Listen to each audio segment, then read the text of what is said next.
are going to be making some changes, and one of those changes might be to bring someone back. According to Mark Stein, he expects the Lakers to search for pathways to reacquire Lonzo Ball.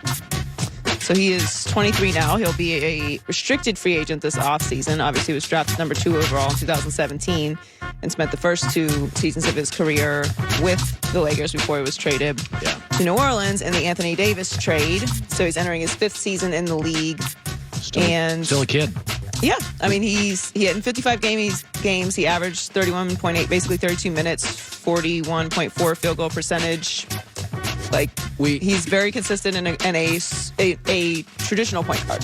Yeah, and the other thing, he is long and a pretty good defender. He's improved his three-point shooting a lot. Yes, and so we do this a lot, that we judge a player when he comes into the league, and then we kind of abandon him if he doesn't accomplish what we think.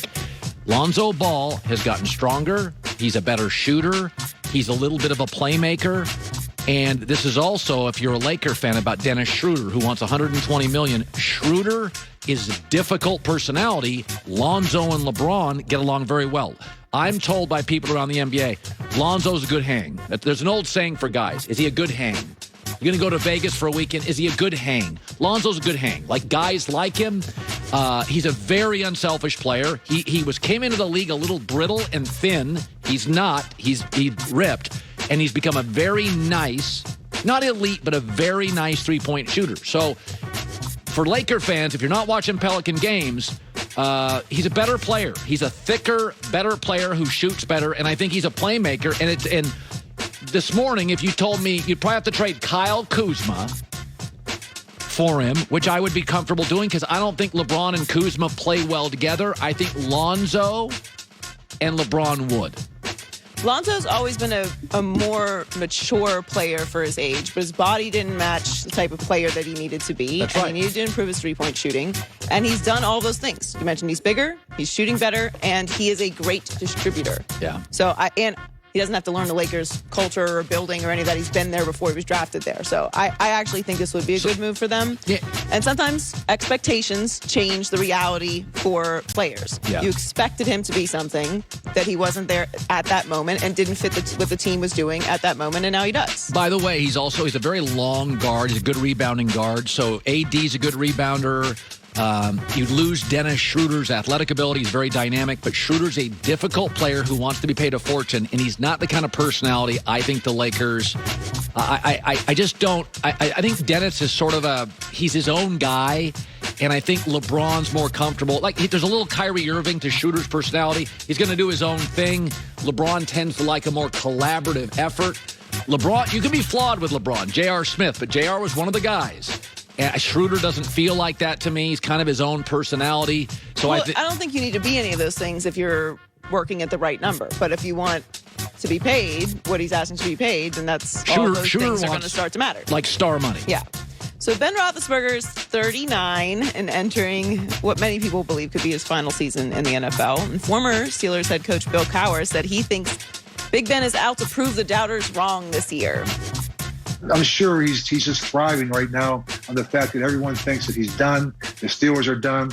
I used to always say to people, I said, the greatest thing in sports is to do something nobody thinks you can do. It's one of the greatest accomplishments. And I think right now, Ben is just thriving on that. And can't wait to get out there, probably chopping at the bit to prove. I think he's, I would be very surprised if he didn't have a great year this year.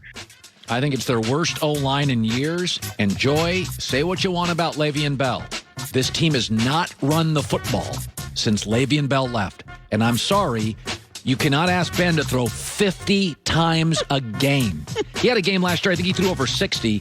So this is a bad O-line, which wouldn't have been as punitive to Ben his first 5 years in the league because he didn't even look like another quarterback. But before Cam came in, nobody looked like Ben at 6'6", 270. Or 260. So I just think bad O-line. They haven't shown an ability to run the ball. That's why they went and got Najee Harris from Alabama, who, by the way, is a power runner, is not a break it down the sideline. He's only had a handful of 20-plus runs at Alabama. So this all sounds great that he's working out, but I don't buy it. Look, I'm born and raised in Pittsburgh. I've watched the Steelers my entire life. Okay, they wrap the babies in terrible towels at the hospitals in Pittsburgh. Yeah. I love the Steelers. I love Pittsburgh. I don't like hearing in what might be the final year of your career that your biggest concern this offseason is getting in shape. And we're making a big deal out of it. I don't love working out, okay? I go to the gym.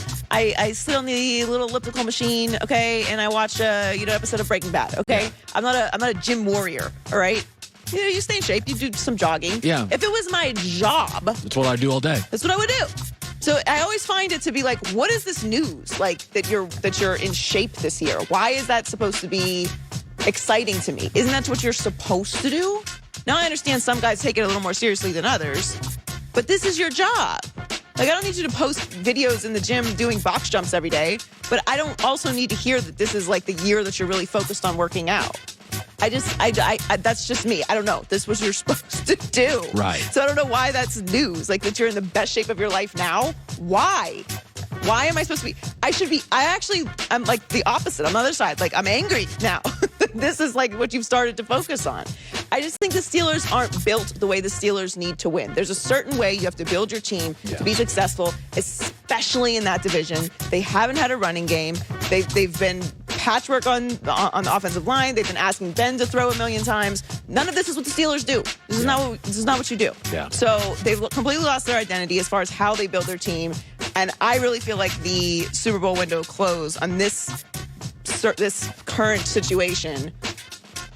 When they lost Le'Veon Bell and Antonio Brown and Ben Roethlisberger couldn't win together. We'd be like, that was when you should have done something. Totally agree. The window's closed. And the windows never stay open as long as you think. By the way, Brady there was windows in the middle of his two dynasties in New England where they weren't good enough they didn't have enough dynamic didn't players. Win the Super Bowl every year, right. But this is what it is. And like, look, they might. I still think they'll be consistent because of the Steelers, and they have a great coach. Mike Tomlin's never had a losing season, so it's not like they're going to be a disaster. But the standard should be championships, and that's just not. I don't see that happening this year. So Jake Paul was on Undisputed this morning. Yeah. To talk about his upcoming fight with Tyron Woodley, and he was asked about potentially squaring off against Conor McGregor in the ring. I still think Jake Paul versus Conor McGregor would be one of the biggest pay-per-views in the history of boxing. But look, man, I don't want to fight losers. The guy keeps on losing. His act is being exposed, and he's on a downhill trajectory. My career, my boxing is on an uphill trajectory. So, I got $23 for him, and he can buy 23 McChickens at that. I will say this. His act has peaked, McGregor's. I don't know if this is supported by many people. I love these Jake Paul fights, because it's got an everyman quality. He's a big, strong kid who's totally committed to boxing. He started way late, and it's like, I got to be honest with you, when you watch him, he's committed, and he's not refined. It's not it's not the sweet science with him as much, but he's so committed to it. I'm kind of into watching him fight. What is hard for people to swallow is that he's getting these fights and is able to transition into this space because of his fame. Well,